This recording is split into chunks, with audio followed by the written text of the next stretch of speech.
Un adolescente de 15 años, sentado en su habitación, rodeado de trofeos de ajedrez y pósters de videojuegos, robó $24 millones en Bitcoin sin salir de su casa, sin armas, sin cómplices armados. Solo necesitó un teléfono celular, una computadora y una técnica que aprendió en foros de internet. La prensa lo bautizó como Baby Al Capone. Su nombre real es Ellis Pinsky y su historia es tan absurda que parece inventada. Un chico de un tranquilo suburbio en Nueva York que pasó de jugar Call of Duty a protagonizar uno de los robos de criptomonedas más grandes de la historia y cuya vida se convirtió en una pesadilla de la que todavía intenta escapar.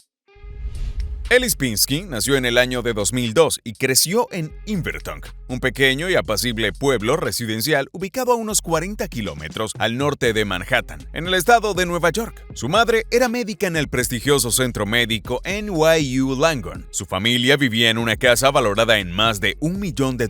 A simple vista, Ellis era un chico normal. Le gustaban los deportes, jugaba al fútbol, corría en el equipo de atletismo de su escuela y ganaba torneos de ajedrez. Pero su verdadera pasión estaba en las pantallas. Era un gamer obsesionado con el Call of Duty y el Counter-Strike y pasaba horas conectado en plataformas como Discord y Skype, donde miles de jóvenes presumían de sus habilidades informáticas. Lo que empezó como un pasatiempo inocente se fue transformando en algo mucho más oscuro. A los 12 años, Ellis ya no se conformaba con ganar partidas en videojuegos. Empezó a experimentar con herramientas de hackeo. Primero aprendió a usar Wireshark, un programa que permite espiar el tráfico de Internet y rastrear la ubicación real de otros usuarios. Luego aprendió a hacer ataques DDoS, que básicamente consisten en bombardear un servidor con millones de solicitudes falsas hasta que colapsa. También dominó las inyecciones SQL, una técnica para infiltrarse en las bases de datos de empresas y robar contraseñas e información confidencial. Y practicaba el doxing, que es investigar y exponer públicamente los datos personales de alguien en Internet, su nombre real, su dirección, su número de teléfono. Con estas habilidades, Ellis colaboró con un grupo de hackers famosos por tumbar los servidores de Xbox y PlayStation en plena Navidad, dejando a millones de jugadores sin poder conectarse. Pero el salto más grande llegó en 2016, cuando Ellis descubrió una técnica que cambiaría su vida para siempre: el SIM swapping. Para entender esta historia hay que saber de qué se trata. Tu tarjeta SIM es el pequeño chip dentro de tu celular que está vinculado a tu número de teléfono. Lo que hacen los hackers es engañar o sobornar a empleados de las compañías telefónicas para que transfieran el número de la víctima a una tarjeta SIM que ellos controlan. En ese momento, el teléfono de la víctima se queda sin señal y el hacker empieza a recibir todas sus llamadas y mensajes. ¿Y por qué esto es tan peligroso? Porque la mayoría de los bancos y plataformas de criptomonedas envían códigos de verificación por mensaje de texto. Si el hacker recibe ese código, puede cambiar contraseñas, entrar a correos electrónicos y vaciar cuentas enteras. Es como si alguien clonara las llaves de tu casa y cambiara la cerradura y ahora tú fueras el que no puede entrar. Ellis llevó esta técnica a otro nivel. Escribió un programa en el lenguaje de programación Python que rastreaba las redes sociales buscando personas que trabajaran en compañías telefónicas como AT&T o Verizon. Luego les enviaba mensajes privados ofreciéndoles unos cientos de dólares en Bitcoin a cambio de realizar un cambio de SIM. Según el propio Ellis, 1 de cada 5 o 6 empleados aceptaba. Eran trabajadores mal pagados, muchos con contratos temporales que por un par de cientos de dólares estaban dispuestos a hacer la vista gorda. Con el tiempo, Ellis aseguraba que tenía colaboradores infiltrados en todas las operadoras telefónicas importantes de Estados Unidos. Y entonces llegó el golpe que lo cambió todo. El 7 de enero de 2018, Ellis recibió un mensaje de un cómplice conocido con el alias de Harry. El objetivo: hackear el teléfono de Michael Turpin, un reconocido empresario e inversionista del mundo de las criptomonedas, cofundador de BitAngels, uno de los primeros grupos de inversores ángeles dedicados a Bitcoin. Era un pez gordo del ecosistema cripto. Con la ayuda de un empleado de AT&T que aceptó hacer el cambio de SIM, Ellis y su cómplice tomaron el control del número de Turpin. A partir de ahí, accedieron a su correo electrónico en Outlook, donde encontraron un archivo con un nombre que no podían creer: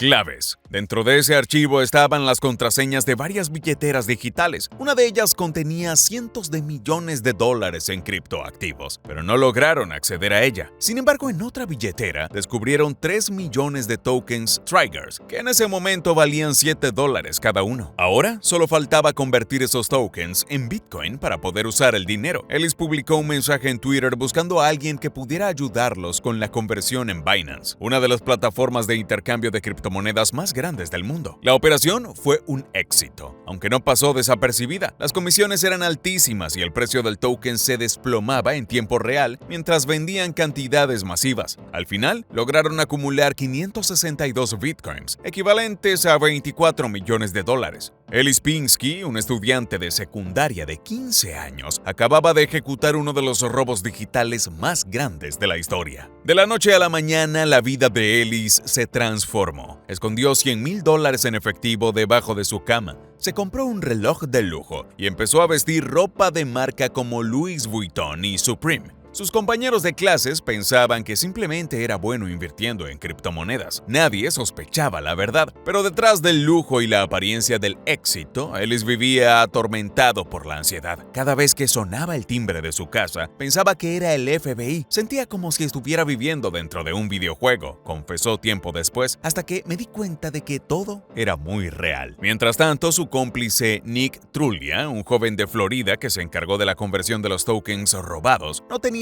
precisamente el mismo perfil bajo. Truglia vivía en un lujoso apartamento en Manhattan. Pasaba las noches en clubes nocturnos, alardeando de su fortuna, y el mismo día del robo, le dijo a su padre que lo llevaría al Super Bowl con acompañantes de lujo. Incluso publicaba en sus redes sociales fotos luciendo relojes de diamantes a bordo de jets privados. Su descaro fue su perdición. El momento que Ellis más temía llegó en 2018, cuando el abogado de Terpin envió un correo electrónico directamente a la madre de Pinsky, acusando a su hijo de ser el cerebro detrás del robo. Esa fue la primera vez a los 16 años que me di cuenta de que este videojuego en el que había estado viviendo durante varios años se había hecho real y que necesitaba enfrentar esto, reconoció a Ellis en una entrevista para la revista Rolling Stone. Tras un largo proceso legal, Pinsky devolvió los 562 bitcoins, el reloj de lujo y el dinero en efectivo que aún conservaba, pero Terpin no estaba satisfecho. El empresario siempre sospechó que Ellis ocultaba una fortuna mucho mayor proveniente de otros hackeos similares. De hecho, los documentos judiciales indicaban que Ellis podría haber acumulado hasta $70 millones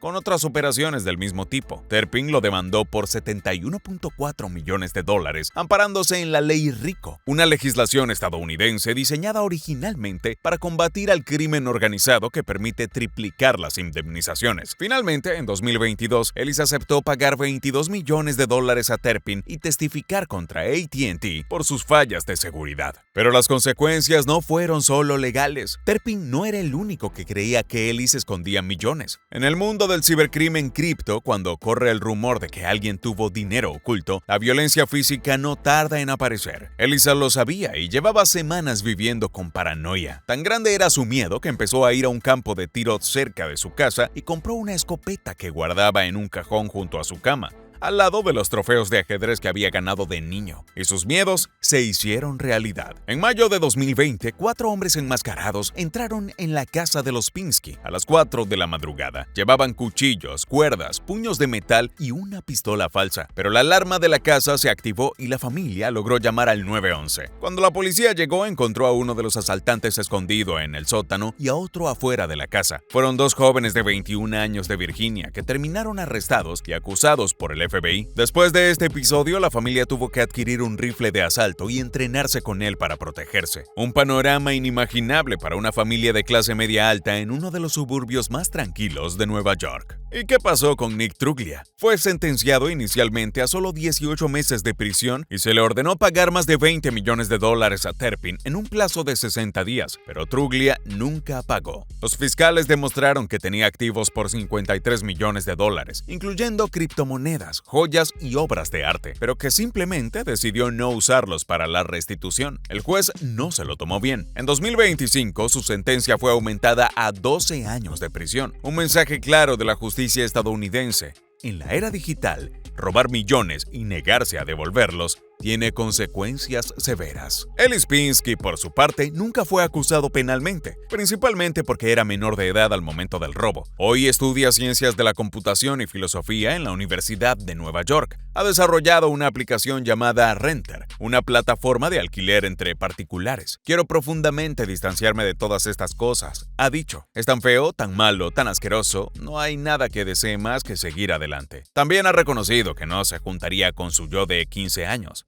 Yo huiría de él, incluso a los 16, incluso a los 18. La historia de Lipinski es una de esas historias que parece sacada de una serie de Netflix, pero que es completamente real. Un adolescente brillante que confundió el mundo digital con un videojuego y terminó destruyendo su propia tranquilidad y la de su familia. Un recordatorio de que el mundo de las criptomonedas, donde fortunas enteras se almacenan en archivos llamados claves, la línea entre la genialidad y el crimen puede ser tan delgada como un mensaje de texto. Si este video te gustó, dale like y suscríbete para más contenido como este. Nos vemos en el próximo video. Adiós.